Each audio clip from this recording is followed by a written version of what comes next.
Those Terrible Toy Breakers by David McPhail. Walter lived in the jungle. At least he thought it was the jungle. It looked like it. There were thick bushes all around Walter's house and big trees all around his yard. Walter's friend Bernie told him once that there were lions and tigers and elephants out there, so it must have been the jungle. But they only come out at night, Bernie said. They won't bother you in the daytime. Walter didn't want to get eaten by a lion or a tiger or stepped on by an elephant, so he made sure that he had all his toys picked up and he was in the house before dark. But one night Walter forgot to put his tricycle away. When he went out the next morning, he found it all bent. "What a terrible thing to do," said Walter to Bernie. "A lion did it," Bernie said. "You can tell by the claw marks on the handlebars." A few days later, Walter kicked his football so hard he couldn't find it. In the morning, it was sitting in the middle of the yard, flat as a pancake. "Someone around here isn't being very nice," Walter told Bernie. "It's a mother tiger," Bernie said, after he looked at the ball. "Those stripes on the ball would fool a tiger and make her think it was a tiger egg. And of course, she would sit on it and try to hatch it." Nothing else happened until Walter's wagon got stuck in the garage doorway while he was putting it away. In the morning, it wasn't stuck anymore, but it was broken right in half. Walter was angry. "Who could do such a terrible thing?" he asked Bernie. "An elephant," said Bernie. "Only an elephant's foot could break a wagon in half like that." "All of my toys are being broken," Walter cried. "What can I do?" "You've got to set a trap," Bernie said, "and catch all those terrible toy breakers." Walter didn't know how to set a trap. He didn't even know what a trap was, but Bernie showed him. First, they dug a big, deep hole just below Walter's bedroom window. Then they got some sticks and laid them across the hole. After that, they covered the sticks with leaves and dirt. "There," said Bernie. "Now all we need is some bait." And he looked at Walter's teddy bear. "Not my teddy bear," said Walter. "But lions and tigers and elephants love teddy bears," Bernie explained. "Nothing else will do." "Then we won't do it," Walter said firmly. "Do you want those animals to keep breaking your toys?" Bernie asked. "I'll hide all my toys," Walter said desperately. "Then they'll get angry," Bernie said, "and they'll come and eat you up." When Bernie put it that way, Walter didn't seem to have much choice. So he gave Bernie his teddy bear.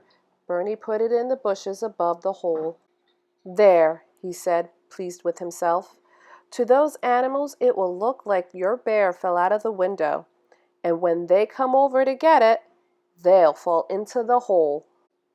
Then Bernie and Walter went up to Walter's bedroom to wait.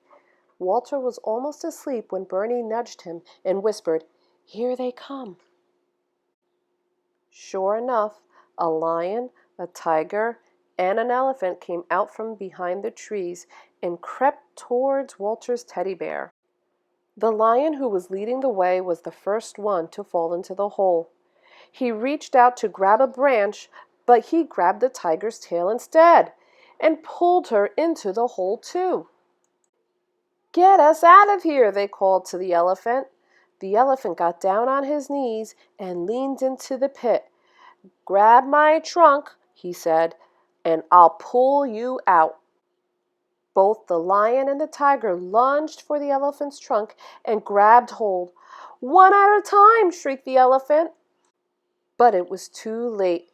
The weight of the lion and the tiger together was too much for the elephant, and he tumbled head first into the hole on top of the two big cats. What a commotion there was then! "Get off of me," roared the lion. "Me too," shouted the tiger. "I can't," said the elephant. "I'm stuck." While all this was going on, Bernie and Walter ran downstairs and stood at the edge of the hole. "Now we have you," said Bernie with the glee. Walter lifted his teddy bear out of the bushes and held on to it tightly. "Are you the ones who broke my toys?" Walter asked. "Accidents," the lion said.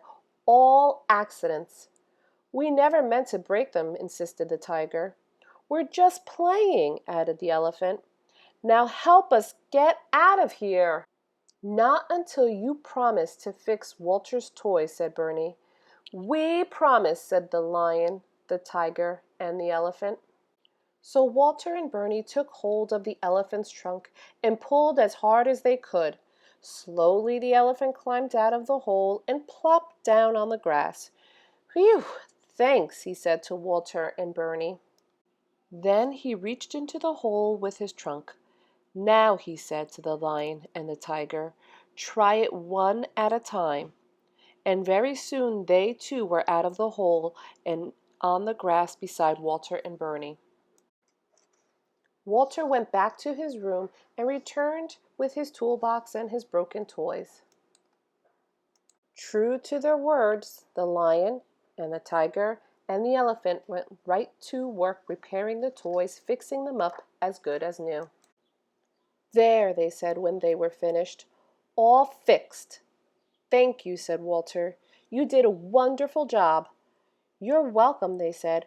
"We're sorry we broke them." Walter felt so bad about trapping the lion, the tiger, and the elephant that he gave each of them a present. To the lion, he gave his scooter. To the tiger, he gave his striped beach ball. To the elephant, he gave his cowboy hat, cowboy rope, and spurs. And to his friend Bernie, he gave a pat on the back and a mug of warm cocoa.